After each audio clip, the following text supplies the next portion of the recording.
Sean bienvenidos al webinar de la tarde de hoy, organizado por Aden School of Government, perteneciente al grupo educativo Aden. Esta tarde le damos la bienvenida al doctor Lucas Puceto, quien expondrá el tema Inteligencia Artificial, implicancias para la política pública. El profesor Lucas Puceto tiene experiencia como director académico del Instituto de Investigación y Educación Económica I+E. Es profesor de Economía de las Políticas Públicas en Aden School of Government, profesor de Macroeconomía IAE Business School. Tiene formación, un máster en Economía y Empresa de la Universidad Pompeu Fabra de Barcelona, máster en Economía de la Universidad de los Andes, Colombia. Dejamos sus contactos, su correo electrónico lpuceto@ie.org.ar y su cuenta de Twitter, a la cual le pueden escribir @pucetolucas. Igualmente los incentivamos que nos sigan en nuestras redes sociales @AdenGovernment. Algunas indicaciones antes de iniciar este webinar. Nos gustaría incentivar su participación con preguntas hacia el expositor utilizando la herramienta de chat ubicada en la parte inferior del Zoom. De igual manera, solicitamos su atención, mantener los micrófonos apagados durante la conferencia para evitar ruidos externos que puedan molestar a los demás participantes. Profesor, ¿podemos iniciar? Bueno, muchas gracias. Denme un segundo que voy a compartir pantalla. Carla, vos decime si se ve todo correctamente. Perfecto. Solamente pantalla completa y estamos listos. Sí, un segundito.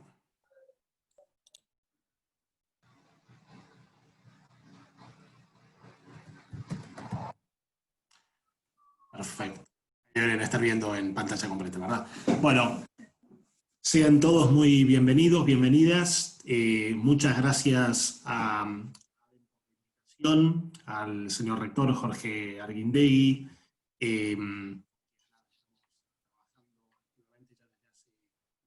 Tiempo en la maestría en políticas públicas, de la cual soy profesor, con lo cual muy agradecido a la institución por la poder compartir este rato con ustedes, que entiendo que va a ser de aproximadamente 1 hora. La idea mía es dedicar los primeros 40 minutos, aproximadamente 40-45 minutos, a hacer la presentación del tema. Ahora vamos a hablar un poquito más sobre esto. Y después dejar los últimos 15-20 minutos abiertos a preguntas, que, como comentaba Carla, lo ideal sería si lo hicieran por chat, pero si alguna persona también quiere comentarlo oralmente, no hay absolutamente ningún inconveniente. Con lo cual, sin mayor preámbulo, Carla ya me presentó, no tengo mucho más para agregar al respecto, simplemente comentarles que estoy trabajando muy activamente en el tema de la economía de las políticas públicas, que es una cuestión muy interesante porque tiene que ver con el impacto del contexto económico para el éxito o el fracaso de una política pública, y esto involucra elementos muy interesantes como la tecnología, la productividad, la inteligencia artificial, etcétera, etcétera. Y hablando de estos temas, cuando con Jorge estábamos planificando un poco de qué podía ser esta presentación, nos parecía que hay un tema, y es este precisamente de la inteligencia artificial, que en principio suena como muy futurista, digamos, como que es algo que en principio falta mucho todavía para que llegue, pero un poco la idea mía de esta presentación es convencerlos de que la inteligencia artificial, una vez que la hayamos definido, es algo que ya está teniendo un impacto tremendo, no solamente en las economías industrializadas, sino también en todas las economías del mundo, y en particular en las economías de América Latina y Caribe, de las cuales vamos a hablar en particular. Y obviamente esto va a tener impactos muy profundos, muy duraderos, sobre las políticas públicas. Entiendo que la mayor parte de ustedes, en función de los perfiles que vi, son funcionarios públicos o de alguna forma están relacionados con la actividad pública. Puede haber algunos del sector privado, para ellos también este tema es interesante. Puede haber algunos que estén trabajando en organizaciones del tercer sector, universidades. Creo que es un tema transversal y que es conveniente que lo empecemos a analizar y estudiar en detalle. Como yo me dedico al tema económico, a la cuestión de la economía, voy a mostrar, tengo que reconocerlo durante la presentación, unos cuantos gráficos. Jorge ya me conoce, sabe que me cuesta mucho dar una clase de economía sin mostrar gráficos, pero la idea es mostrar algunos números, algunas tendencias, algunas trayectorias que las vamos a ir explicando, sobre todo para contextualizar cuál va a ser el impacto de la inteligencia artificial sobre las economías de América Latina y Caribe, y para eso necesitamos entender algunas cuestiones un poco más macro. La presentación que vamos a ir mostrando ahora, que va a estar disponible para ustedes, tiene probablemente más información de la que vayamos a ver, de la que nos dé tiempo ver, pero me parece que puede serles útil como un elemento de consulta, de complementariedad. En cada gráfico que muestro he mostrado la bibliografía, las referencias, etcétera, etcétera. Entonces, a mí me gustaría que la presentación tenga la forma de una suerte de narración en la cual vamos a ir desde lo más general a lo más particular. Como les comentaba recién, vamos a comenzar con algunos temas de contexto y vamos a ir hacia cuestiones mucho más profundas, mucho más micro si se quiere, planteándonos grandes preguntas que en lugar van a dar lugar a otro tipo de preguntas. El objetivo de la presentación es tener al final de este tiempo de debate una idea bastante exacta de tres grandes cosas, digamos, si hiciéramos un esfuerzo por resumir. El primero es tener una idea bastante exacta de cuál va a ser el impacto de la inteligencia artificial sobre el crecimiento económico. El segundo punto es cuál va a ser el impacto de la inteligencia artificial sobre la distribución del ingreso. Y el tercer elemento es, probablemente el más importante, ¿qué puede hacer la política pública al respecto? Porque como vamos a adelantar, en principio se avisoran efectos potencialmente muy positivos sobre el crecimiento de la economía, pero probablemente tengamos algunos problemas en lo que tiene que ver con cuestiones vinculadas a la distribución del ingreso, las diferencias salariales, etcétera, etcétera. Entonces tendremos tiempo de hablar sobre esto. Entonces, para ir empezando, yo voy a ir mostrando, como les comentaba recién, un conjunto de gráficos que nos van a ir dando lugar a plantear claramente el tema de la inteligencia artificial y dónde estamos. Primero, yo acá muestro tres gráficos interesantes que probablemente estén mostrando cuál es la trayectoria de los tres principales indicadores macroeconómicos que uno debería analizar al momento de juzgar qué tan bien o qué tan mal está en términos económicos el mundo, una región o un país en particular. Con lo cual estamos viendo en el gráfico que tienen a su izquierda la tasa de crecimiento económico, en el gráfico que tienen al medio la tasa de inflación y en el gráfico que tienen a la derecha la tasa de desempleo. La curva azul corresponde al promedio para estos tres indicadores de los países de ingresos altos, las economías ricas, las economías avanzadas, y la curva roja corresponde al resto, es decir, a lo que denominamos países de ingresos medios y bajos. Entonces, fíjense que el mundo, y estoy tomando datos hasta el 2018, 2019 en algún caso, venía en términos generales mostrando un crecimiento o un comportamiento macroeconómico razonable, los países de ingresos medios y bajos creciendo sustancialmente más que las economías de ingresos altos, una tasa de inflación decreciente en todos los casos y con valores muy controlables, digamos, piensen ustedes que economías como la de América, como las de América Latina, históricamente han tenido problemas muy severos en términos de tasas de inflación, y cuando miramos la curva roja vemos que durante los últimos 8 o 9 años la inflación en este tipo de economías se ha mantenido en torno al 4, 4,5%. Y después tenemos la tasa de desempleo, que en las economías de ingresos medios y bajos se había mantenido estable en un nivel moderado, en torno al 5%, y en las economías de ingresos altos un poco más alta, pero también con una tendencia a la baja. Al principio veníamos...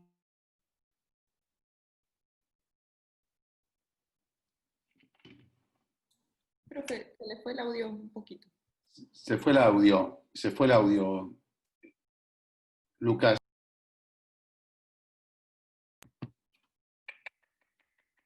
No, no, se fue el audio. No.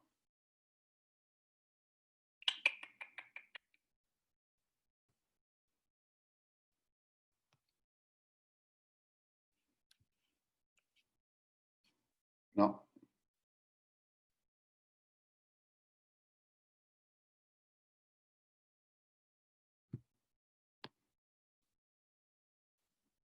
Va a tener que salir y volver a entrar. Parece que son problemas de conexión de internet del profesor. Coanfitrión. Perfecto. Bueno, mientras tanto... Perdón, ¿me escuchan ahora? Ahora sí. Ahora Perdón, fuerte y claro. disculpa, Ahora, no sé si... falta la, no sé si pantalla, la pantalla total, ampliada. Ahora ok, sí. ok. Entonces, bueno, estamos mostrando estos tres números macroeconómicos que hablan, como decimos recién, de un mundo que venía mostrando un comportamiento razonable. Aparece el COVID-19. No es mi intención ni mucho menos detenerme en esto, pero es inevitable hacer alguna referencia a lo que está pasando en términos del coronavirus y del impacto que esto va a tener. ¿Por qué digo que es inevitable? Porque cuando hablamos del impacto de la inteligencia artificial, que es a fin de cuentas a lo que nos vamos a referir, como vamos a ver dentro de un momento, estamos hablando del impacto de la tecnología en el crecimiento a largo plazo, vía el efecto que esto tiene sobre la productividad. Yo muestro acá simplemente algunos datos más coyunturales que tienen que ver con el COVID, porque creo que no lo podemos obviar, porque algunas preguntas que nos hacemos es, ¿qué va a pasar con, por ejemplo, con este contexto macroeconómico que mostramos recién, bastante saludable, con posterioridad al impacto de la pandemia? Entonces, fíjense, aquí tienen diversas economías.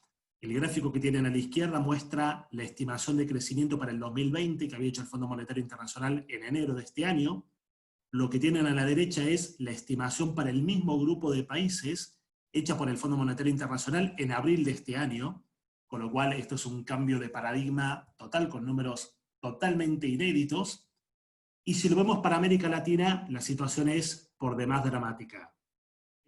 Estas son las proyecciones o los datos que espera el Fondo Monetario Internacional en materia de crecimiento para todas las economías que componen lo que denominamos América Latina y el Caribe. La buena noticia es que el Fondo Monetario Internacional pronostica para el 2021 estos datos, donde solo en el caso de Venezuela vamos a esperar un crecimiento negativo en 2021, y algún dato un poco más complejo, como es el caso de Nicaragua, para el cual no se espera crecimiento en 2021, y Haití, para el cual se espera un crecimiento muy bajo. Estas proyecciones están basadas en el hecho de que probablemente no tengamos una recaída, en el sentido de que no volvamos a tener un confinamiento obligatorio, que lo que hace es detener producción y empleo, pero estas son un poco las proyecciones macroeconómicas para este año y para el año que viene. No podemos pensar en el largo plazo sin ver qué va a pasar a partir de estas cuestiones.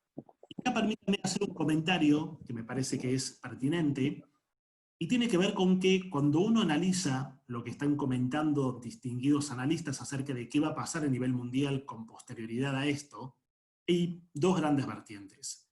Una vertiente habla de que realmente se vienen cambios muy abruptos, cambios totalmente disruptivos, y otra vertiente lo que menciona es que los cambios que vamos a tener van a ser prácticamente nulos, en el sentido de que el COVID-19 lo único que va a hacer es profundizar los cambios o las grandes cuestiones que se venían poniendo en duda con respecto al funcionamiento de la economía mundial hasta antes de la irrupción de la pandemia. Déjenme mostrarles 4 o 5 gráficos que tienen que ver con dónde estaba América Latina durante los últimos años. Repito, para entender el impacto de la inteligencia artificial sobre el crecimiento económico de largo plazo, tenemos que ver dónde estamos, o por lo menos dónde estaba la región durante los últimos 30, 40 años. Gráficos para que luego ustedes los analicen con detalle. Esta es la tasa de crecimiento de la región, toda América Latina y todo el Caribe, datos del Fondo Monetario Internacional. Las barras azules muestran el crecimiento o la contracción para un año determinado. La curva roja muestra el promedio móvil cada 3 años. América Latina no venía bien. Fíjense que los últimos 7 datos muestran una caída, una contracción de la actividad económica. Esto es inflación. En este sentido, la región dio avances muy significativos en términos de estabilidad macroeconómica, y esto es bueno. Prácticamente desde fines de la década del 90 la región no tiene inflación. Hoy por hoy las únicas 2 economías de América Latina que tienen inflaciones altas son Venezuela y Argentina, pero quitando estas 2 economías, el resto de la región tiene esta situación controlada. Esta es la situación fiscal de América Latina, donde estamos viviendo la diferencia entre gasto público e ingresos como porcentaje del Producto Interno Bruto. La región está complicada con respecto a esto, vamos a tener una caída muy fuerte en 2020, después de un 4% de déficit en el año 2019. El 2020 claramente tiene que ver con programas expansivos públicos para hacer frente a la pandemia. Y esta es la situación externa, donde esta situación externa es básicamente la cuenta corriente, también medida como porcentaje del Producto Interno Bruto. Entonces, un poco lo que esto muestra es que macroeconómicamente la región venía con datos bastante pobres en materia de crecimiento, pero con datos relativamente aceptables en términos de estabilidad macroeconómica, donde cuando hablamos de macroeconómica hablamos de inflación, hablamos de la situación fiscal y hablamos de la situación de la cuenta corriente. Dicho esto, y para empezar a meternos un poco más de lleno con lo que tiene que ver con nuestra charla, uno puede encontrar que el mundo, tanto lo que son las economías de ingresos altos como las economías de ingresos medios, viene mostrando durante los últimos años menos crecimiento. Primer punto fundamental, menos crecimiento económico. Si se fijan en la tendencia de la curva azul, que es la línea discontinua azul, la línea punteada, claramente los países de ingresos altos vienen creciendo cada vez menos, y las economías de ingresos medios y bajos, entre las cuales están la mayor parte de las economías de América Latina y el Caribe, vienen creciendo a una tasa relativamente estable, pero con una volatilidad muy alta y claramente asociada a las fluctuaciones de los precios de los commodities. Petróleo, café, cobre, granos, etcétera, etcétera. El debate más fuerte que hay a nivel mundial es por qué el mundo venía creciendo menos durante los últimos años. ¿De acuerdo? Este es el debate más fuerte. ¿Por qué el mundo viene creciendo menos durante los últimos años? Porque ustedes ya saben, obviamente no nos da tiempo para profundizar en esto, pero en términos generales, más crecimiento económico, medido por el famoso Producto Interno Bruto, está asociado a mayores niveles de bienestar social. Si uno compara entre países niveles de Producto Interno Bruto con expectativa de vida al nacer, o niveles de Producto Interno Bruto con distribución del ingreso, o niveles de Producto Interno Bruto con capital humano, etcétera, etcétera, o con acceso a la salud pública, en términos generales, en promedio, encontramos que las economías con mayor ingreso per cápita o con mayor tasa de crecimiento de su Producto Interno Bruto son economías que han logrado con el tiempo mejoras en los indicadores sociales. En general, puede haber alguna excepción, pero en general esta es la norma. Ahora, si el mundo viene creciendo menos, uno debería preguntarse, y esta es una pregunta absolutamente crucial para los tiempos que corren, ¿cómo se explica el crecimiento económico? Es decir, ¿cómo hago para explicar por qué algunas economías crecen y otras no crecen? Desconozco cuántos de ustedes son economistas, pero si alguno de ustedes ha estudiado economía, si son economistas o si han estudiado economía como materia, y en particular si han estudiado lo que de economía denominamos crecimiento económico, sabrán perfectamente que si yo tengo un país, puedo descomponer su tasa de crecimiento básicamente en tres componentes. El primer componente es el aporte del empleo o del factor trabajo a esa tasa de crecimiento, donde este aporte del trabajo lo puedo desagregar en empleo propiamente dicho, es decir, cantidad de personas trabajando u horas trabajadas, y capital humano, donde aquí entra la cuestión de la educación. El segundo componente es el capital físico, infraestructura para producción, maquinaria, equipo. Y el tercer componente es la productividad, que en principio dentro de lo que denominamos crecimiento económico fue definida como la parte del crecimiento que no se puede explicar ni por el capital humano, ni por el empleo, ni por el capital físico. Les voy a mostrar un par de cuadros, no los quiero marear ni mucho menos. Recuerden que esta presentación va a estar disponible para ustedes, o sea que van a poder profundizar todo lo que quieran. Me interesa más que nos quedemos con los conceptos principales de esto. Un cuadro en el cual mostramos los resultados de un paper que escribimos con un profesor catalán, un profesor español de la Universidad Pompeu Fabra. El paper está disponible si alguien lo quiere, donde hicimos el análisis para las 10 economías más grandes de América Latina. No tomamos Venezuela por una cuestión de los últimos datos, pero quitando Venezuela estamos tomando las 10 economías más grandes de América Latina, de izquierda a derecha, y estamos preguntándonos para cada una de estas 10 economías, y por distintos periodos de tiempo, desde la década del 50 hasta el último dato disponible, que era 2017, cuánto crecieron cada uno de estos 3 o 4 componentes o 3 o 4 variables que, como comentaba recién, son las que determinan el crecimiento económico de un país.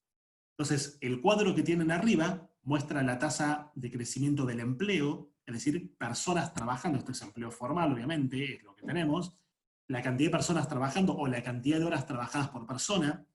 Entonces, no sé, si toman el caso de México, por ejemplo, los números que tienen ahí son los valores promedio por década. Entonces, en México, entre el 51 y el 60, el empleo creció al 1,3% anual, entre el 61 y el 70 creció al 3% anual, y así sucesivamente.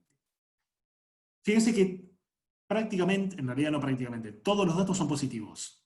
O sea, en todas estas economías que explican la mayor parte del Producto Interno Bruto de la región, el empleo formal, al menos, creció una tasa razonable. El cuadro de abajo muestra lo mismo, pero para el capital humano, donde el capital humano está medido como educación, básicamente como años de educación.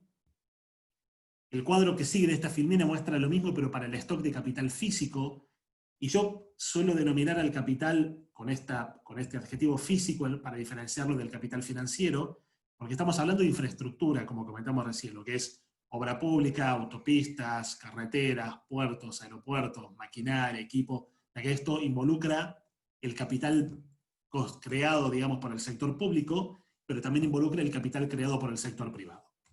Y acá, perdón, me vuelvo un segundo, fíjense que los datos son más positivos todavía. O sea, no parece que en las 10 economías más grandes de América Latina hayamos tenido problemas con la acumulación de capital. El problema está acá. El gran debate hoy, no solo en el mundo industrializado, sino también en las economías de América Latina, es que el desempeño de la productividad es lamentable. Acá tenemos problemas muy serios. Fíjense que la mayor parte de los datos que están en este cuadro, salvo algunos casos puntuales, son negativos. Y esto nos lleva a concluir que la región ha tenido un desempeño bastante razonable en términos de acumulación de empleo formal, en términos de la creación de capital humano, en términos de la creación de capital físico, pero ha tenido un desempeño muy decepcionante en términos de productividad. La pregunta del millón aquí es, ¿qué entendemos por productividad?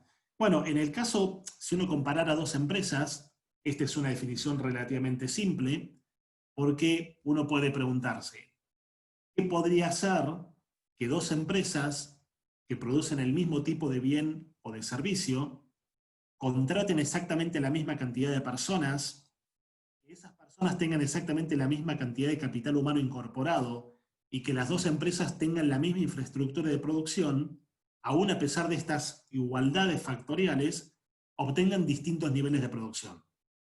Claramente la respuesta sería que si la empresa A, con la misma dotación de recursos, produce más que la empresa B, diremos que la empresa A es más productiva que la empresa B.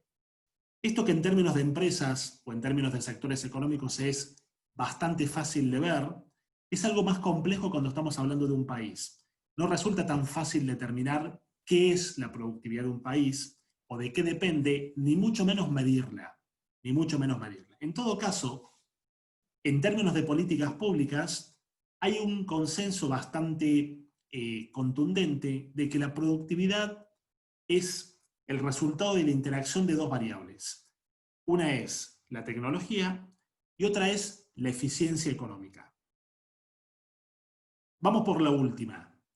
¿Qué es la eficiencia? Para hablar de eficiencia probablemente resulte más fácil hablar de ineficiencias. Ahí tienen las más comunes: actividades improductivas, recursos ociosos, incorrecta asignación de recursos económicos entre sectores o entre empresas, etcétera, etcétera.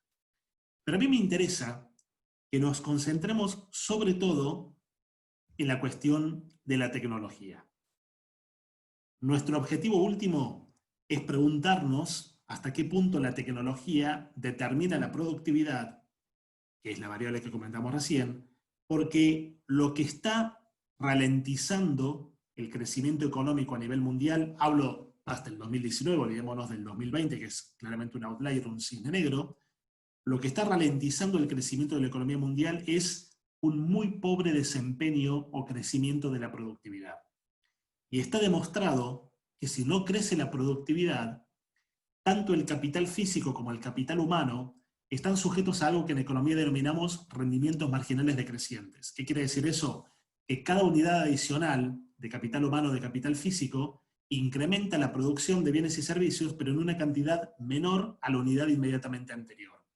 En otras palabras, el crecimiento basado en la acumulación de capital humano o en la acumulación de capital físico tiene un límite, y por lo tanto, si uno quiere lograr crecimiento sostenido, necesita lograr que crezca la productividad. Bueno, aquel foco con la inteligencia artificial está puesto en esto, en que creemos que la inteligencia artificial tiene todas las condiciones dadas para convertirse en lo que impulse finalmente la productividad y a fin de cuentas en lo que sea el motor del crecimiento económico. Cuando uno ve la historia de la tecnología, este es un tema realmente apasionante, yo creo que es algo que ustedes como funcionarios o empresarios deberían leer, lo hacen, pero creo que vale la pena estar muy actualizados en esto. Históricamente nosotros hablamos de 3 grandes hitos tecnológicos que tuvieron que ver con la invención de la electricidad, el motor de combustión interna y los semiconductores, donde estos últimos son los que dan lugar a toda la industria de Internet, las computadoras y todo lo demás. La pregunta es si la inteligencia artificial puede convertirse en la última y definitiva forma de automatización. O sea, el 4.º hito tecnológico, con lo cual fíjese que estoy poniendo la inteligencia artificial a la altura de las otras 3 que realmente transformaron el mundo plenamente. Si la inteligencia artificial puede convertirse en el 4.º gran hito tecnológico, y si la inteligencia artificial puede ser la solución al problema de la productividad. Me adelanto un poco a algo de lo cual vamos a hablar después. ¿Cuál es el problema con la productividad? El problema con la productividad es que tenemos una incertidumbre enorme de por qué la productividad crece tan poco a nivel mundial cuando vivimos en una época en la cual tenemos disrupciones tecnológicas casi a diario. Esto es incomprensible. ¿Cómo podemos tener la misma productividad que teníamos hace 10 años con los teléfonos celulares que tenemos hoy o con las computadoras que tenemos hoy? Entonces acá hay un enigma que estamos tratando de resolver, que estamos estudiando a fondo, pero entendemos que la inteligencia artificial va a tener mucho para decir al respecto. ¿Qué es la inteligencia artificial? ¿Qué incluye y qué abarca? Porque hablamos de esto y no entendemos, a veces no tenemos la claridad conceptual necesaria. Definido de una forma extremadamente simple, la inteligencia artificial es la capacidad de una máquina para imitar el comportamiento de la inteligencia humana. Básicamente de esto estamos hablando. Ahora, hay algunas cuestiones, digamos, de la inteligencia artificial que encienden alguna luz de alerta, porque en principio nosotros estábamos convencidos de que esta capacidad de las máquinas para imitar el comportamiento de la inteligencia humana iba a estar limitado a tareas que podríamos considerar de escasos requerimientos de destrezas. O sea, tareas reiterativas, repetitivas, siempre las mismas, muy metódicas, etcétera, etcétera. Hoy nos estamos dando cuenta de que esto ya no es así, de que la inteligencia artificial, en la medida en que vaya evolucionando, va a tener la capacidad también para reemplazar tareas cognitivas no rutinarias y con alto requerimiento de destrezas. Claro, esto tecnológicamente suena muy bien, pero empieza a tener algún tipo de implicaciones porque nos vamos a preguntar qué efectos va a tener esto, por ejemplo, sobre el empleo. O sobre la tasa a la cual los robots, algo de lo cual vamos a hablar un poco más adelante, vienen sustituyendo trabajo humano. Aquí hay 3 preguntas centrales en torno a la inteligencia artificial. La primera es, ¿realmente podemos esperar que esto genere más crecimiento y por lo tanto más productividad? Segunda pregunta, ¿cuáles van a ser los efectos, o cuáles ya están siendo los efectos de la inteligencia artificial sobre la división del ingreso entre trabajo y capital? Esto es importante, ya lo vamos a hablar después, y en consecuencia sobre la distribución del ingreso. Este es un tema crucial. Yo estoy seguro de que ustedes leen y estarán al tanto de que, a diferencia de lo que veníamos teniendo hasta aproximadamente la década del 90, la distribución del ingreso ha empeorado de manera sustancial, independientemente de la forma en que la midamos, durante los últimos 20-30 años. La distribución del ingreso uno la puede medir de diversas formas. Me imagino que dentro de ustedes debe haber personas que manejan esto mucho más que yo, pero ustedes saben que uno lo puede medir por el coeficiente de Gini, puede medir la distribución del ingreso pensando qué porcentaje del ingreso total es apropiado por el 1% más rico de la población o el 10% más rico de la población. Bueno, lo miramos como lo miramos, la distribución del ingreso ha venido empeorando durante los últimos 30 años. Piketty, un economista francés que ha saltado a la fama por un par de libros que ha escrito, habla sobre esto precisamente, y nos parece que aquí hay un tema central. Aquí hay un tema central en esto de la distribución del ingreso. Y la tercera pregunta, probablemente la más importante, es, ok, ¿qué puede hacer la política pública ante lo que esperamos en materia de crecimiento y ante lo que esperamos en materia de distribución del ingreso? Vamos por la primera pregunta. ¿La inteligencia artificial realmente puede generar más crecimiento? La respuesta es sí, definitivamente. Sin embargo, no todo el mundo está plenamente de acuerdo con esto. De hecho, tenemos optimistas de la tecnología y tenemos pesimistas de la tecnología. Los pesimistas de la tecnología, entre los cuales hay un economista de la Universidad de Northwestern en Estados Unidos, Gordon de apellido, dicen que ya pasó el efecto de la inteligencia artificial, que el efecto va a ser muy marginal, que así como el efecto de Internet o de los teléfonos celulares, etcétera, etcétera, pasó muy rápido en términos de crecimiento económico, no deberíamos esperar grandes cosas de la inteligencia artificial. Por el contrario, tenemos otro grupo de analistas, economistas, científicos, tecnólogos, que están plenamente convencidos de que la inteligencia artificial va a generar más crecimiento económico. El único tema es que a esto hay que darle tiempo, porque las grandes disrupciones tecnológicas, como los 3 grandes hitos que mostramos hace un momento, no tuvieron efecto sobre la productividad y sobre el crecimiento en el mismo año en el cual fueron creadas o inventadas. Debieron pasar muchos años. La electricidad formal en Estados Unidos, por ejemplo, digamos, uno la puede situar en torno a 1890, pero las plantas productivas de Estados Unidos recién estaban plenamente adaptadas para usar los sistemas eléctricos 20 años más tarde. Por lo cual aquí hay quienes dicen que hay que esperar un poco más. Un tema no menor es que probablemente la inteligencia artificial nos obliga a revisar plenamente el modo como estamos viviendo la actividad económica. O sea, a ver, estoy pasando sobre grandes temas, pero cada uno de estos temas da realmente para comentarlos y durante una hora completa, durante un día completo. El Producto Interno Bruto, que es el indicador macroeconómico que nosotros utilizamos para medir la producción de bienes y servicios y que es el indicador que más nos dice acerca de la trayectoria de una economía, está diseñado principalmente para medir la producción de bienes tangibles. Pero cuando estamos hablando de inteligencia artificial y de otro tipo de activos, nos estamos empezando a meter en el terreno de los activos intangibles. Entonces, probablemente debamos replantearnos si el Producto Interno Bruto es la mejor medida que necesitamos para medir la evolución de la actividad económica.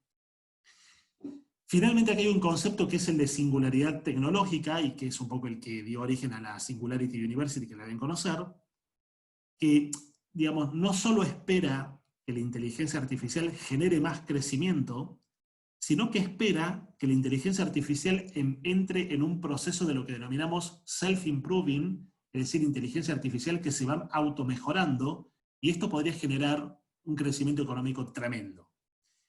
De manera tal que la conclusión a la pregunta de si la inteligencia artificial puede generar más crecimiento económico, la respuesta comúnmente aceptada es sí. Esperamos que la inteligencia artificial realmente contribuya a generar más crecimiento económico. ¿Qué hay entre el vínculo entre la inteligencia artificial y la distribución del ingreso? Bueno, acá tenemos algunos problemas. Primero, la inteligencia artificial cambia la estructura de los mercados, produce cambios sectoriales y produce cambios a nivel de empresas.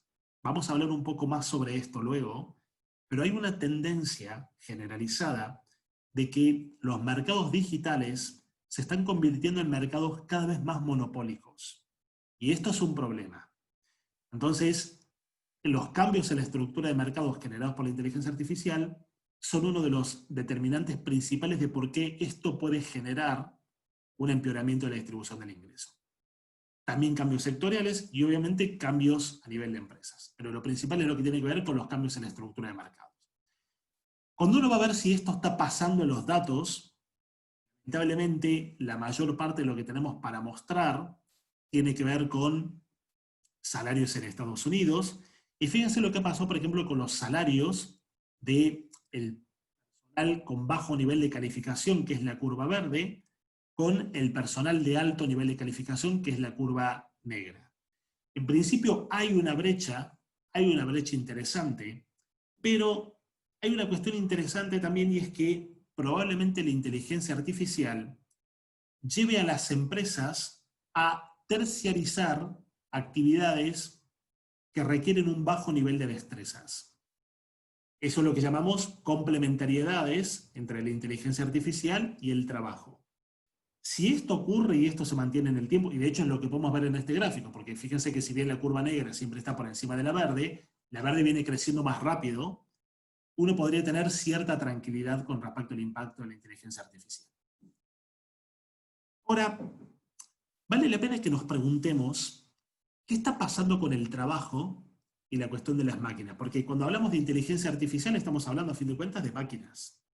Uno de los grandes temores es que las máquinas terminen sustituyendo. Estoy mostrando 3 gráficos para 3 economías industrializadas, tienen Estados Unidos, el Reino Unido y Alemania, y ustedes saben que, imaginemos hipotéticamente que un país genera $100 de ingreso, una parte de esos $100 va a ir a los propietarios del trabajo, o al factor trabajo, y la parte restante obviamente va a ir a los propietarios del capital. ¿De acuerdo?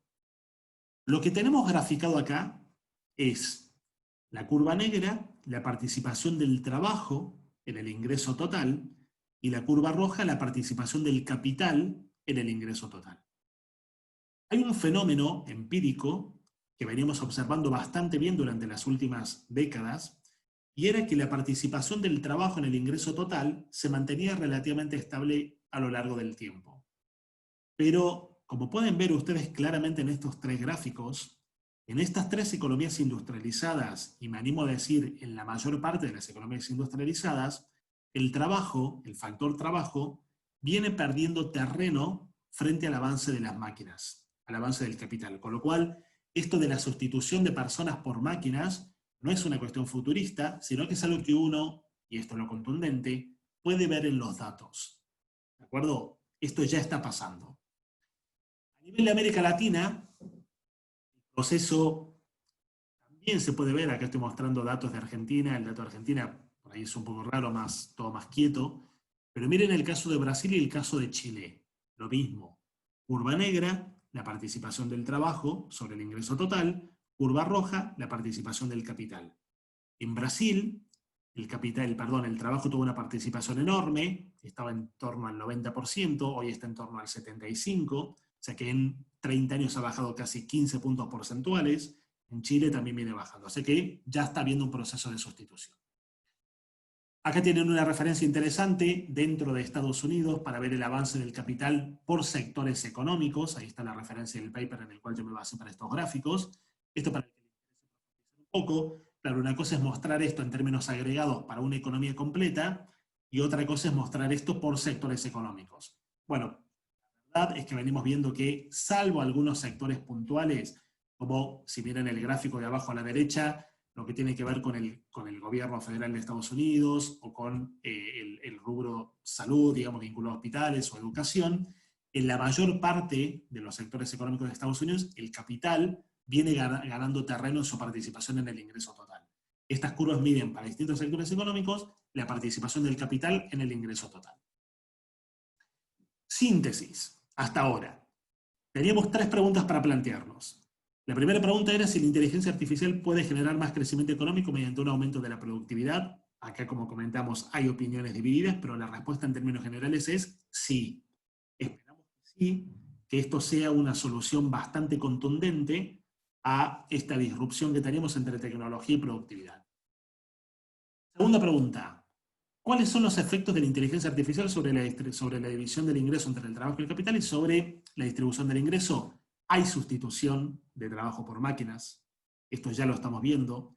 Esto está ocurriendo más rápidamente en las economías industrializadas, y por lo tanto, y esta es una conclusión bastante negativa, uno no debería no debería esperar, salvo que hagamos algo, una mejora en la distribución del ingreso durante las próximas décadas.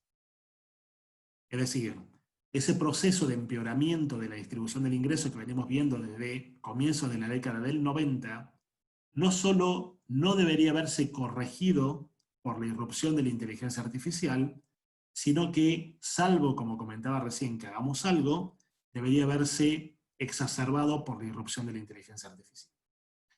Cuando estamos diciendo salvo que hagamos algo, en realidad estamos dando pie a la tercera pregunta, y es, ante esto, es decir, ante la inteligencia artificial que puede generar más crecimiento económico como efecto positivo, pero un empeoramiento en la distribución del ingreso casi con seguridad como un efecto colateral negativo, ¿qué rol debe jugar la política pública? Voy a volver a esto en la última filmina. Antes de eso, y para ir cerrando, porque estoy viendo un poco el tiempo también, y para dar lugar a las preguntas, yo creo que a todo este tema que venimos planteando hay que agregarle los 4 grandes temas de debate que tenemos a nivel internacional, y yo creo que no se van a ver suspendidos por la pandemia, sino que se van a ver profundizados. El primer tema es al que hicimos referencia hace un momento, la caída de la participación del trabajo en el ingreso nacional, ¿no? Ya hablamos sobre esto, lo vimos en datos. Esto está pasando y es contundente. Segundo, venimos viendo que como consecuencia de la inteligencia artificial, cada vez tienen más importancia los mercados digitales o los mercados basados en plataformas tecnológicas. Esto también es inteligencia artificial. Bueno, estos mercados están volviéndose cada vez más monopólicos, donde tenemos mercados del tipo de las superstars firms, donde una empresa capta toda la participación del mercado. Y esto es un problema, porque repito, cuando hemos estudiado economía, sabemos perfectamente que si yo quiero producir un bien o un servicio y tengo la alternativa de hacerlo bajo un sistema de monopolio, bajo un sistema de perfecta competencia, siempre el monopolio comparado con la competencia perfecta va a producir menos y más caro. Y va a reducir la innovación. Tercero, tenemos el tema de los robots, también parece futuro, pero vamos a mostrar algún dato. Y cuarto, algo que llamamos desindustrialización prematura. Muestro algunos datos gráficamente rápidos y vamos a la última filmina. Primero, mercados monopólicos. Les recomiendo que lean los 2 números de The Economist que yo cito acá. Esto ya está mostrando, hay datos muy concretos, de que los monopolios vienen avanzando cada vez más rápido en las tecnologías digitales. El tema es que los monopolios tienen que regularse. Primer punto, y este es un debate que hay que dar y hay que resolverlo. Segundo punto, el avance de los robots. Les recomiendo mucho, para los que estén interesados en estos temas, que lean a un economista que se llama Daron Acemoglu, es un economista del MIT en Estados Unidos y probablemente próximo Nobel de Economía en algún momento. Este es un gráfico que yo tomé de un paper que escribió él con Restrepo, donde muestran 2 variables. Digamos, los círculos de este gráfico son sectores económicos en Estados Unidos, donde la diferencia en el tamaño del círculo tiene que ver con la cantidad de empleo que tenemos en cada sector. Un círculo más grande implica que estamos hablando de un sector que genera más empleo que uno con un círculo pequeño. Abajo estamos midiendo la exposición de cada sector a los robots, medido como la cantidad de robots por cada 100.000 trabajadores, y en el eje vertical estamos midiendo el cambio en el empleo. Claramente la relación es negativa. Más exposición a robots, menor, digamos, creación de empleo o destrucción de empleo. Esto es lo mismo, pero en términos de los salarios. O sea, el impacto de los robots es fuerte en términos de la destrucción de empleo, pero parece ser más fuerte todavía en términos de la reducción de salarios. Y por último, lo que yo llamaba desindustrialización prematura, que en realidad no es un término mío, sino que es un término de Danny Roderick, un economista de Harvard, que dice que, y esto viene muy bien para economías como las nuestras, en América Latina y el Caribe, tenemos un problema porque, como ustedes bien saben, la transformación estructural productiva de un país implica que las economías normalmente están basadas en la producción de bienes primarios, en algún momento pasan a ser economías basadas en el sector secundario, es decir, el sector industrial, y en un futuro terminan volviéndose economías basadas en servicios, economías terciarias. El problema es que en América Latina nos estamos convirtiendo en economías basadas en servicios sin haber llegado nunca a ser economías basadas en industria. Y esto no es que tenga un problema en sí mismo, sino que el problema es que las grandes ganancias de productividad de las economías industrializadas estuvieron basadas en que en algún momento fueron eso, economías basadas en la producción de manufacturas. Y hoy por hoy en América Latina nos estamos convirtiendo en economías basadas en servicios, que está muy bien, pero nos estamos perdiendo los beneficios de no haber sido nunca economías plenamente industrializadas. Última filmina, y damos lugar a las preguntas. ¿Qué puede hacer el Estado ante todo esto? Porque la situación que estamos planteando es muy compleja. Se nos ofrece algo por una parte que ya está pasando, el avance de la inteligencia artificial, etc., algo que en principio promete mucho en términos de crecimiento económico, pero algo que tiene un efecto colateral negativo que es evidente y que probablemente se profundice, que es un empeoramiento de la distribución del ingreso. Y nosotros sabemos perfectamente bien, y lo sabemos mejor que nadie por vivir en América Latina, que un empeoramiento de la distribución del ingreso genera problemas muy severos, aun cuando el ingreso promedio esté creciendo en el país. Acá yo básicamente planteo 7 bullets, ideas fuerza para pensarlas. Lo primero es, el Estado no puede estar ajeno a esto. A veces pensamos que los que llevan la mayor carga del rol en términos de innovación, de inteligencia artificial, de tecnología disruptiva es el sector privado. Yo creo que el sector público se tiene que involucrar de una manera muy activa en esto, indicando cuáles son las directrices. Segundo, el Estado tiene que definir muy bien sus intervenciones en 2 ámbitos. Uno es interno, lo que tiene que ver con la administración pública.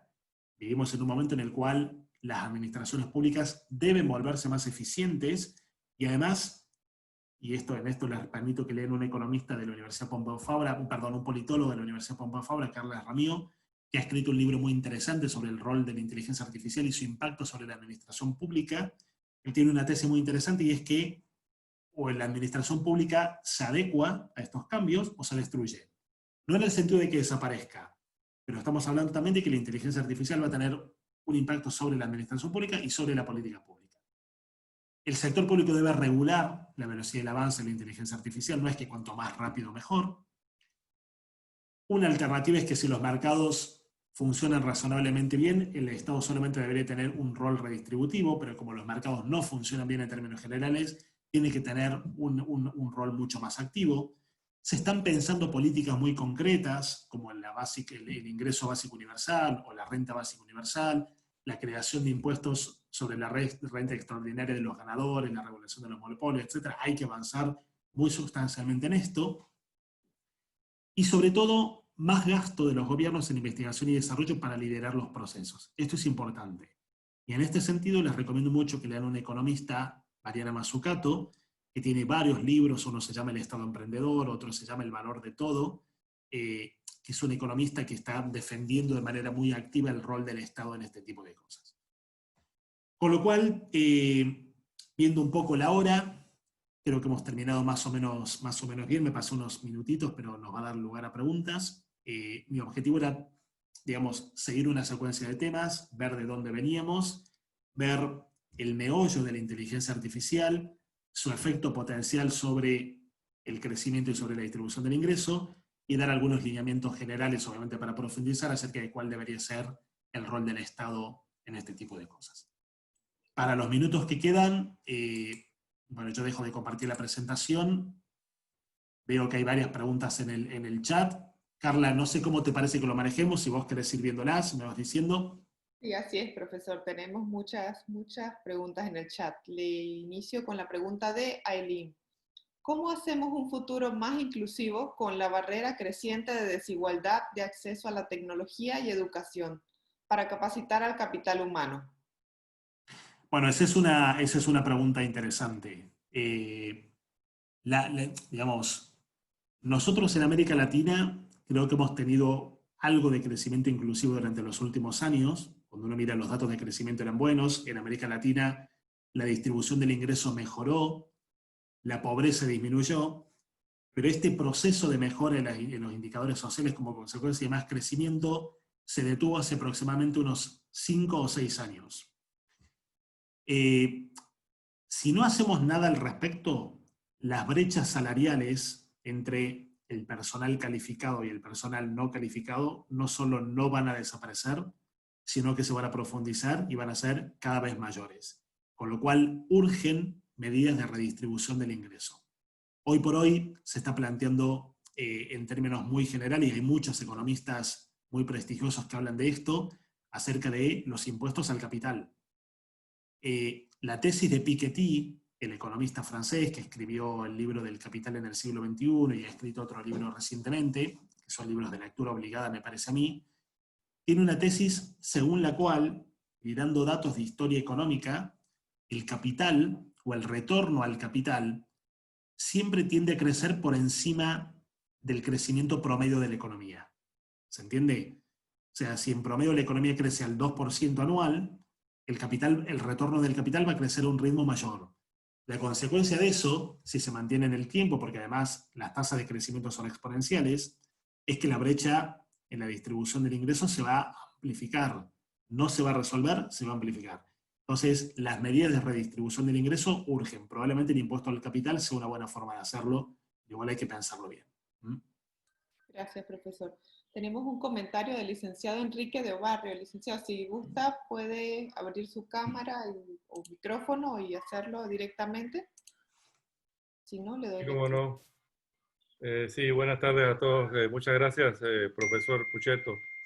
Gracias a Básicamente, usted. comentarios, sí. Lo que decía es que la inteligencia emocional, bueno, estoy seguro que leyeron, que tú te has leído el libro de Andrés Oppenheimer, Sálvese quien puede, Sí. quien pueda, que habla de cómo van a desaparecer muchas profesiones como resultado de la inteligencia artificial y los avances tecnológicos. Entonces la pregunta lleva encaminada en ese sentido. Yo estoy de acuerdo en que la inteligencia artificial puede aumentar la productividad, pero al mismo tiempo, si no se corrigen los problemas en los sistemas de educación, como por ejemplo acá en Panamá, va a haber desempleo. Entonces el comentario era, o la pregunta, si eso no puede minimizar el impacto que tendría en la economía la productividad causada por la inteligencia artificial, esa pérdida de empleo que seguramente se va a dar si nosotros no apostamos a la educación como deberíamos.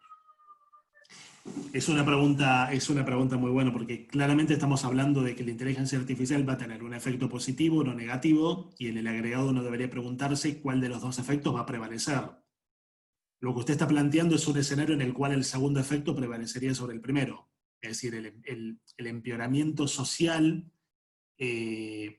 implicaría un gran aumento de la distribución del ingreso, de la desigualdad de la distribución del ingreso, y esto podría erosionar, en principio, el impacto positivo sobre el crecimiento económico. Hay que cambiar todo. Démonos cuenta de que esto es una tecnología disruptiva, muy profunda, pero yo tengo también la expectativa de que se puede hacer porque tenemos evidencia de que se ha hecho en el pasado reciente. Por ejemplo, pensemos en Internet, o pensemos en el costo de los ordenadores, de las notebooks, etc. Cuando uno mira el precio de la tecnología, en términos generales, ese precio ha venido disminuyendo notablemente durante los últimos 15, 20, 25 años. Internet hoy está prácticamente al alcance de todos, los teléfonos celulares, al margen de la modalidad, están prácticamente al alcance de todos, etcétera, etcétera. Con lo cual, algo que me da cierta tranquilidad es que las tecnologías digitales, que de eso estamos hablando, tienen lo que técnicamente en economía denominamos un costo marginal cercano a cero. Es decir, producir una unidad más de ese bien implica un aumento en el costo de producción muy ínfimo, muy bajo. Entonces, si tenemos tecnologías que se pueden producir a un costo marginal cercano a cero, los precios deberían ser bajos también, y por lo tanto estamos hablando de activos que estarían al alcance de prácticamente todos. Eso desde el punto de vista del consumo, si queremos verlo así. Desde el punto de vista de la producción, hay que readecuar todo, pero volvemos a lo que comentamos recién. Esto no es la primera vez que pasa. El mundo ha experimentado procesos de, por ejemplo, la revolución industrial, la irrupción de Internet, etcétera, etcétera. La clave acá es encontrar complementariedades. Ese es el punto. Tenemos un gráfico durante la presentación donde veíamos la evolución de los salarios de los trabajadores calificados en Estados Unidos en comparación con los salarios de los trabajadores no calificados, y es un gráfico sorprendente, porque si bien vemos que obviamente los salarios del trabajador calificado están por encima del salario del trabajador no calificado, la brecha viene siendo cada vez menor, y eso es notable. ¿Eso qué quiere decir? Que hay complementariedades que se están poniendo en marcha. Con lo cual acá la cuestión es, obviamente, educación, capacitación, formación, pero al mismo tiempo una política pública muy activa para tratar de asegurar complementariedades para tratar de asegurar redistribución del ingreso. En una situación hipotética en la cual haya una plena sustitución de las personas por máquinas, claramente vamos a necesitar algún esquema de ingreso básico universal, que se ha aprobado en algunos lugares, sobre todo en algunos lugares de Europa, pero todavía falta mucho para eso. Piensen que eso es un subsidio universal, digamos, que habría que definir el monto, cómo se financia, etcétera, etcétera. O sea, tenemos mucho por hacer con respecto a esto. Muchas gracias. De nada. Gracias, profesor. Tenemos muchísimos comentarios y preguntas. Voy a tratar de leer las que algunas se repiten y sintetizarlas. Nos dice Andrés, ¿cómo puntualmente la inteligencia artificial puede aumentar la productividad y cómo la inteligencia artificial contribuye a la creación de empleos de calidad en la región? A ver, ¿cómo la inteligencia artificial puede aumentar la productividad? Yo creo que la clave va por lo que comentábamos recién. La inteligencia artificial es una tecnologías digitales que tienen costos marginales de producción cercanos a cero. Eso ya simplifica todo, porque quiere decir que vamos a estar produciendo tecnologías muy baratas, muy baratas. Después hay una cuestión y es que la inteligencia artificial puede replicar lo que hacen las personas en principio, por lo menos en lo que llevamos medido, con dos características: menos tiempo y menos errores. Menos tiempo y menos errores. Y eso de por sí ya implica un aumento de la productividad. Hay otras formas, pero estas son como las principales. La otra parte de la pregunta es cómo la inteligencia artificial puede incrementar la cantidad de empleos de calidad. Yo creo que acá la pregunta debería ser más bien qué tipo de nuevos empleos se van a necesitar para saber gobernar la inteligencia artificial. Ese es el punto. Todo proceso de disrupción tecnológica a nivel histórico ha implicado lo que los economistas denominamos destrucción creativa. Hay ciertos empleos, ciertos trabajos, que con el paso del tiempo van desapareciendo, pero las tecnologías disruptivas que destruyen empleos, para poder llevarse a cabo, necesitan nuevos empleos. Entonces, es una cuestión, como siempre, de balances. ¿Qué va a terminar pasando con el empleo total de una economía como consecuencia de la inteligencia artificial? Dependerá de la velocidad con la cual la economía, y otra vez para esto la política pública es esencial, cree empleos necesarios para gobernar estas inteligencias a un ritmo más rápido al cual se estén destruyendo empleos. Que va a haber destrucción de empleos es una cuestión segura. Esto ya está pasando, lo vimos. El gráfico que yo les mostraba de la caída de la participación del trabajo en el ingreso total se traduce a esto: destrucción de empleo, destrucción de empleo. Con lo cual, acá hay que moverse muy rápido para ver qué nuevos empleos van a hacer falta. Se están creando, por ejemplo, no tengo el nombre exacto, pero aquí en Argentina he visto algunas universidades que están creando licenciaturas en gestión de tecnologías digitales o una cuestión así. Esos son empleos nuevos. Y esa es una carrera tremendamente prometedora. Con lo cual, repito, el efecto sobre el empleo total va a depender de la velocidad a la cual le ganemos a la destrucción de empleo mediante la creación de nuevos empleos necesarios. Gracias, profesor. Nos dice ahí, señor Emilio, tiene la palabra. A ver si me permiten, a ver si soy un poco breve. Yo tengo la impresión y el temor y la seguridad también de que estamos entrando en una época muy peligrosa. No soy historiador, ni me he caracterizado por estudiar la historia mucho, pero entiendo que esta época nuestra es la más peligrosa que haya vivido la humanidad en toda su existencia. Y quisiera ajustar un poquito el término de inteligencia artificial para que podamos entender que la inteligencia artificial la estamos viviendo desde hace mucho tiempo y que la hemos venido incorporando en todas nuestras actividades en una forma muy gradual, muy comedida, diría yo, que no ha afectado en en gran medida no ha afectado lo que es el trabajo, pero sí lo ha afectado en algunos países más industrializados, donde las cadenas de producción han sido totalmente automatizadas, y eso definitivamente que ha producido desempleo. Entonces, se me ocurre pensar que debemos de tratar de que nuestros gobiernos puedan hacer una planeación estratégica de lo que es el Estado en su totalidad, para poder definir en alguna medida la tarea de cada sector en el desarrollo de los países y del Estado. Y definirlo y administrarlo, porque tampoco se va a entrar en un ambiente de dictadura, ¿no? Se define entre todos y se administra entre todos. Me preocupa, por ejemplo, que la planilla estatal, que yo considero que hace un aporte muy importante al Producto Interno Bruto, el empleo informal también hace un aporte muy importante al Producto Interno Bruto, y las profesiones liberales también hacen un aporte importante. Todos esos sectores laborales, al fin y al cabo, van a ser afectados.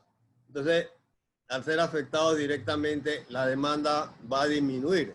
Entonces, los gobiernos van a tener que tener planes debidamente diseñados para poder buscar ese equilibrio que usted mencionaba hace pocos minutos.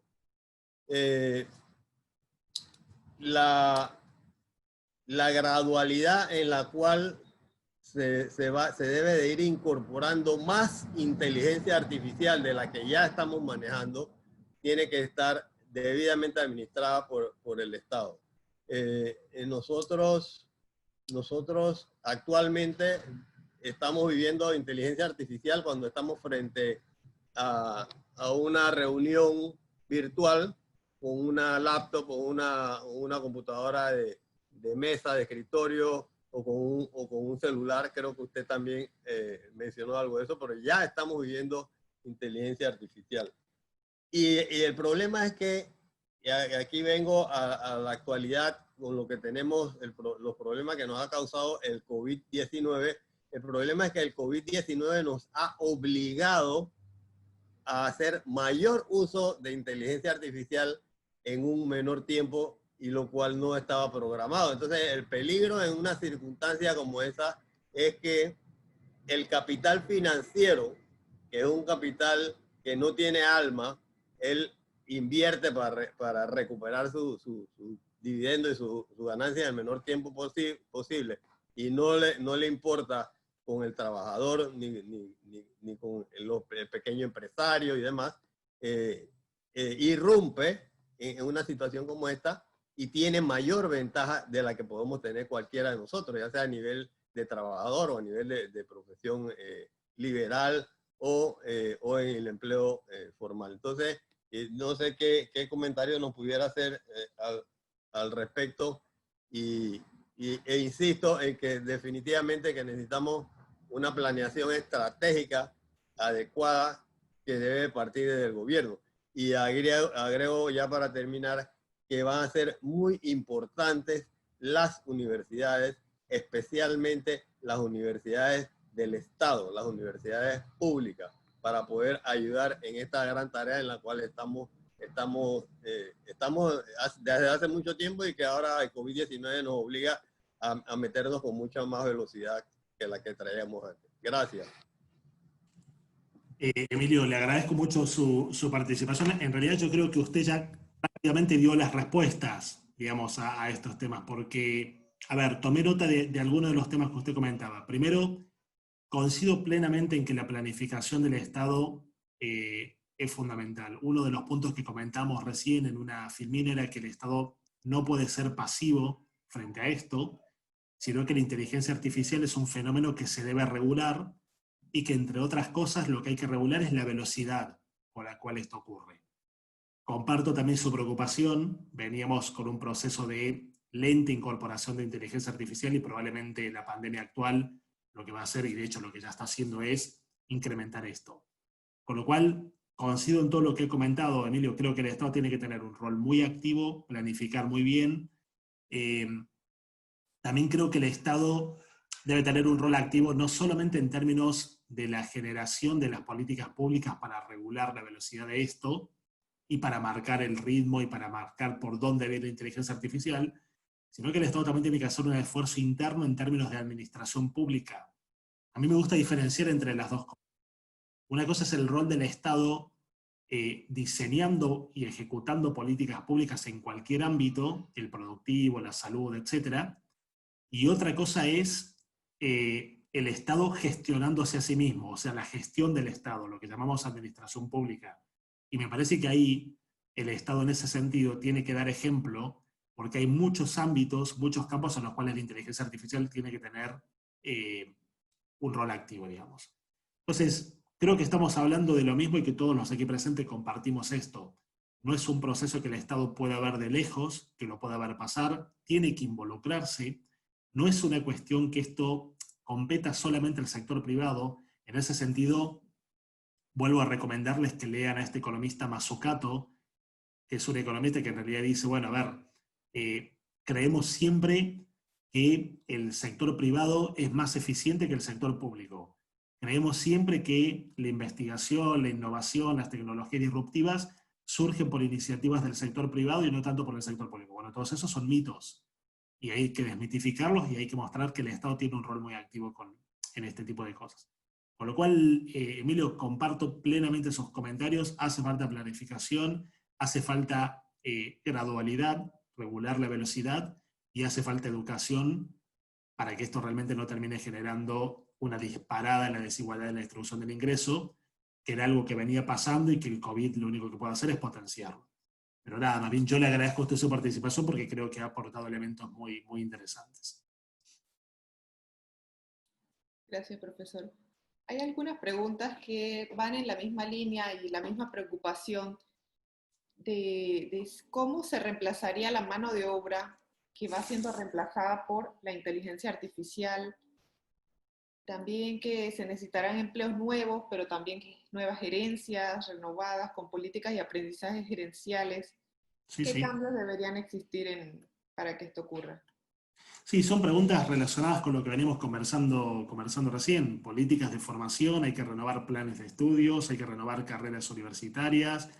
Emilio comentaba recién la importancia de las universidades públicas, sobre todo probablemente porque las universidades públicas, por su estructura, a veces lo hagan un poco más lento que las universidades privadas, pero esto es una responsabilidad de todo tipo de universidades. Emilio también había comentado algo que creo que es interesante, y es que el Estado debe definir la dirección, digamos, de los avances y de las disrupciones. Esto no puede dejarse a la deriva, hay que definir dónde queremos ir, el Estado tiene que definir dónde queremos ir, y a partir de eso es hacer un inventario, decir, bueno, esto es lo que se viene, estas son las políticas públicas que necesitamos, este es el funcionario público que vamos a necesitar durante los próximos años. Perfecto. ¿Cómo lo formamos? ¿Qué planes de estudios? ¿Cuántos años de carrera? Tenemos una tarea enorme. Yo no puedo decir en este momento cuestiones muy, muy en detalle, más que dar unos grandes lineamientos.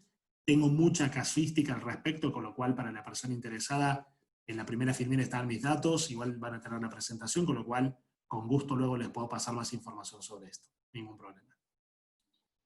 Muchas gracias, profesor. Una última pregunta que vi por acá. ¿Qué impacto tendrá la inteligencia artificial en el desarrollo rural de nuestros países de Latinoamérica? Esa es una buena pregunta que tiene que ver con algo más general, que es digamos, que son los procesos de transformación productiva. Cuando yo les comentaba de este proceso del cual habla este economista de Harvard, Danny Roderick, que denominamos desindustrialización prematura y que consiste en pasar de ser economías o de ser economías industrializadas a ser economías basadas en servicios, y que en América Latina nos estamos perdiendo esto. Yo creo que el sector primario en América Latina siempre va a seguir siendo un sector tremendamente significativo,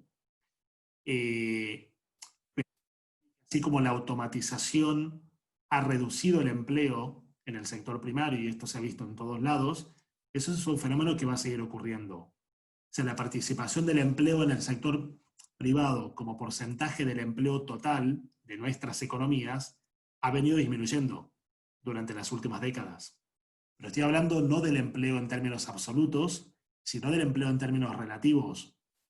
Tomen cualquier economía de América Latina y el Caribe, calculen qué porcentaje del empleo total trabajaba en el sector primario hace 50, 60, 70 años, y ese dato era mucho mayor al que tenemos actualmente.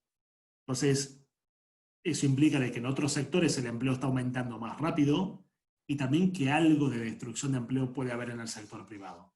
Con lo cual, yo creo que el impacto va a ser el mismo, digamos. Fíjense, por ejemplo, a ver, yo comento el caso de Argentina, que es lo que más conozco, pero Argentina es un país productor de granos. Cuando uno ve las tecnologías de las máquinas que cosechan trigo, soja o maíz, etcétera, que también hay en otros países, son todas máquinas que tienen inteligencia artificial. Entonces son máquinas que con estas tecnologías hoy hacen el trabajo que antes se hacía en un mes y hoy lo hace una sola persona, cuando antes a lo mejor lo hacían, no sé, 20 personas. Entonces, el impacto va a ser el mismo que en todos. Destrucción de algunos empleos, de varios empleos, de cierto tipo de oficios, con lo cual urge pensar qué vamos a hacer al respecto y dónde vamos a reasignar esos recursos. Una alternativa, como comentamos, es la redistribución del ingreso, pero piensen que, por ejemplo, lo que más se está pensando para esto, que es la renta básica universal, también tiene un efecto psicológico importante. Porque si a mí me dicen, yo tengo un trabajo, pierdo mi trabajo a manos de una máquina, y me dicen, no, Lucas, pero quédate tranquilo porque nosotros como Estado te vamos a pagar por mes una determinada cantidad de dinero, con lo cual no necesitas trabajar. No es así. Porque todos sabemos de que el trabajo también tiene un impacto positivo psicológico sobre la persona. Entonces, no sabemos del todo bien cuáles van a ser las soluciones o las herramientas para esto. Todavía estamos en periodo de prueba. Gracias, profesor. Qué interesante y muchísimos desafíos lo que nos Así sigue es. posterior a superar esta pandemia. Muchas gracias, profesor. Hemos concluido con las preguntas. No sé si alguien tendrá un comentario, puede abrir su micrófono y hacerlo.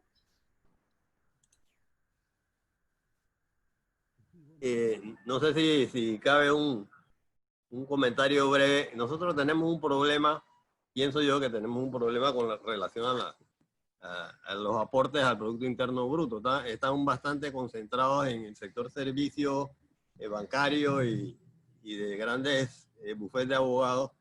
Y ahora recientemente en la actividad minera, que por cierto la actividad minera no nos está pagando lo que debe pagar, o cuidado que no están pagando nada con Minera Panamá, que es un lugar donde el gobierno debe de interesarse en cobrarles porque están sacando oro, plata, molibdeno y cobre y no nos están pagando lo que se debe pagar. Entiendo, vuelvo y repito, que no están pagando nada. Y el otro sector productivo que aporta bastante al Producto Interno Bruto es el Canal de Panamá, la actividad del Canal de Panamá. El Canal de Panamá debe diversificar sus actividades porque la ley, el marco legal del Canal de Panamá le permite diversificar sus actividades. De hecho, el Canal de Panamá produce energía eléctrica, la cual vende al mercado eléctrico, pero pudiese producir mucha más energía eléctrica porque se desperdicia demasiada cantidad de agua en cada uno de los esclusajes que se hacen a las naves que transitan. Pero eso, básicamente en esas tres actividades se concentra los mayores aportes al Producto Interno Bruto, pero no son actividades que generen empleo en una forma dinámica y ascendente. Entonces, nosotros me parece que deberíamos de aprovechar todavía el poco tiempo que nos queda e invertir un poco en el sector agropecuario, que sí genera una gran cantidad de empleo, mientras no esté tecnificado, y eventualmente eso nos pudiese dar un espacio para ir reconvirtiendo entonces las diferentes actividades a medida que se van tecnificando, se va haciendo más uso de la tecnología. Con eso, esto termino y agradeciéndole su intervención, que ha sido muy, muy buena, muy aleccionadora y muy estimulante. Gracias, Emilio. Para el tema de la transformación productiva, yo creo que hay mucho por ver y es un problema no solamente de Panamá, sino que es un problema de prácticamente toda América Latina y el Caribe. Tenemos economías tremendamente concentradas, tanto cuando uno analiza la estructura productiva como cuando analiza la estructura de exportaciones, por ejemplo. Es verdad lo que usted dice, el sector primario todavía tiene un gran potencial. Conozco algo de Panamá y definitivamente lo que se produce en términos agropecuarios en Panamá genera mano de obra, genera empleo, y eso hay que ponerlo en valor. Pero por otra parte creo que la región tiene mucho para avanzar en diversificar producción. Cuando digo diversificar producción no necesariamente quiere decir dejar de producir bienes primarios. A lo mejor quiere decir producir otro tipo de bienes primarios, aumentar el valor agregado. Siempre el esfuerzo en esto, la recomendación general es preguntarnos a partir de la estructura productiva del país, ¿qué sectores son más productivos? ¿En qué sectores tenemos más productividad? Y a partir de eso buscar una solución equilibrada. Porque no quiere decir que los sectores en los cuales no somos productivos sean sectores que debemos descuidar, por ejemplo, si son sectores que generan muchísima mano de obra. Y con esto no estoy diciendo que el sector agropecuario sea poco productivo. En Argentina yo creo que el sector agropecuario es el más productivo de todos los sectores que tenemos, digamos. Pero digo, hay que ser equilibrados. Y en este sentido el Estado también debe generar lo que se denomina técnicamente políticas industriales, pero no políticas industriales en el sentido de producir industria en sí misma, sino de políticas industriales en el sentido de pensar qué otras cosas puede producir el país. ¿Cómo podemos hacer para volvernos economías más diversificadas, menos dependientes, por ejemplo, de las fluctuaciones de los precios de los commodities, que en general son precios que ni siquiera controlamos, porque, a ver, hay jugadores muy importantes, Colombia es un jugador muy importante en el mercado del café, otras economías son muy importantes en el mercado del cobre, de los minerales, del arroz, de los granos, pero convengamos que somos precios optantes en términos generales, con lo cual diversificar disminuye la volatilidad.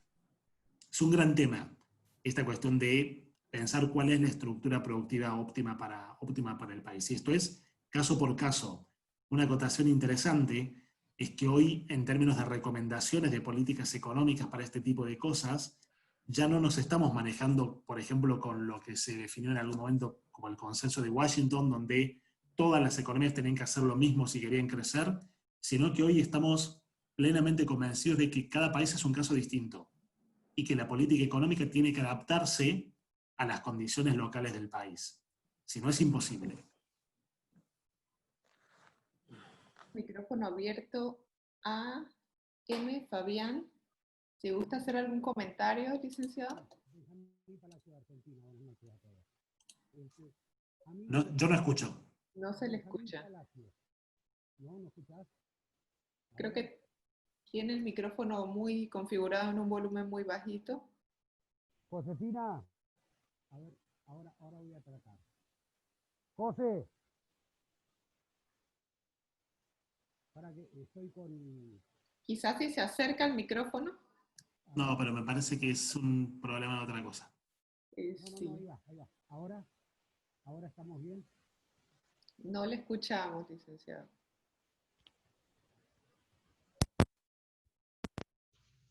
¿Ahora me escuchan? Perfecto. Ah, buenísimo. Buenas noches, yo soy Benjamín Palacio de Argentina y me queda una duda. Yo los últimos 20 años me he dedicado a la educación y siempre le he dicho a mis alumnos más chicos que el 50 o 60% de los trabajos que ellos iban a hacer todavía no habían sido inventados. Ahora, de lo que vos planteaste, Lucas, queda muy claro que por más educación que haya, la cual sigo considerando importante, igual va a haber menos trabajos. Entonces, va a depender de las políticas de redistribución de los ingresos. Si eso depende, si es cierto lo que yo digo, eso va a depender de los estados. Y el poder de los estados se va a hacer omnipresente hasta términos peligrosos, digamos. Eso es lo que me preocupa. porque todos sabemos cuáles son las realidades de nuestros países en Sudamérica. No tengo la respuesta. Yo creo que pasa mucho por la participación de todos, pero es un tema que deberíamos tener en cuenta. Gracias. Es un buen tema y es totalmente cierto porque estamos hablando de una intervención más activa y más si la solución definitiva a este problema de la destrucción de empleo es la redistribución de ingresos, por ejemplo, mediante un ingreso básico universal, ese tipo de cuestiones. Tendremos que ser capaces de encontrar un equilibrio. Todos sabemos perfectamente bien que los estados se están manejando por personas con buenas intenciones, pero que al igual que una persona que está en el sector privado se pueden cometer errores, con lo cual el equilibrio entre el sector privado y el sector público es clave. Digamos, es un poco también la vieja discusión de cuánto debe intervenir el Estado en una economía, digamos, una discusión en la cual en América Latina tenemos idas y vueltas. A veces creemos que el Estado debe tener una participación más bien escasa, en otros casos creemos que tiene que tener una participación más bien activa. Hoy hay consenso de que la situación no es tan lineal, porque nos encontramos, por ejemplo, economías exitosas, como por ejemplo algunas economías del sudeste asiático, con estados muy pequeños y que intervienen muy poco, y también nos encontramos con economías tremendamente exitosas como las escandinavas, con los mayores niveles de bienestar económico a nivel mundial, con estados muy presentes, con estados muy activos, con un alto nivel de gasto público, con impuestos elevados, etcétera, etcétera. Ya tenemos que encontrar el equilibrio. En América Latina tendemos a veces a que se nos vaya un poco la mano con esto, deberemos ser cuidadosos. Comparto su preocupación y es uno de los temas para resolver. Si la solución definitiva a esto es redistribución del ingreso, porque la creación de nuevos empleos no alcanza a compensar la destrucción de empleos ya existentes, tendremos que preguntarnos cuál es el equilibrio para que el Estado tenga un rol activo, que intervenga, que garantice que la distribución del ingreso no siga empeorando, y al mismo tiempo que no asfixie la iniciativa privada. Es un equilibrio delicado y probablemente es un equilibrio dinámico, no estático. Pero tenemos que preguntarnos y tratar de encontrar cuál es ese equilibrio. Comparto su preocupación, plenamente. Gracias. Pero a pesar de esto soy optimista. Yo soy optimista. Yo creo que tenemos una oportunidad formidable por delante, se pueden hacer grandes cosas y tenemos que ser muy inteligentes para ver cómo administramos los costos. Yo creo que ese es el punto clave. Gracias, profesor. Y siendo las 6:30 casi, damos por concluido el webinar de la tarde de hoy. Muchísimas gracias en nombre del rector y de la Universidad de ADEN y de ADEN School of Government. Profesor Lucas Pucetto es de los profesores estrella de la maestría de gestión de políticas públicas, muy querido. Eso lo dice Carla porque estoy acá. Si me desconecto seguramente va a decir otra cosa. Eso dicen los estudiantes. Gracias, profesor. Y gracias bueno, a todos. Muchas gracias a ADEN, al rector, a ustedes, y como les comentaba, van a tener la presentación disponible, con lo cual cualquier consulta me pueden escribir por mail, Twitter, lo que consideren más conveniente. Gracias, profesor. Les hemos Muchas gracias. la función de Twitter del profesor y de la Gracias, escuela. muy amable. Gracias. Gracias. Chao. Hasta luego. Muchas gracias, profesor. No, gracias a ustedes. Gracias. Cambio continuo, mejora continua. Eso es el viejo adagio, en fin, de Oriente. Y bueno, entiendo que con toda su elocuencia lo ha dicho con todas las palabras. Así que muchas gracias, Jorge. Cordial. Gracias. Un abrazo.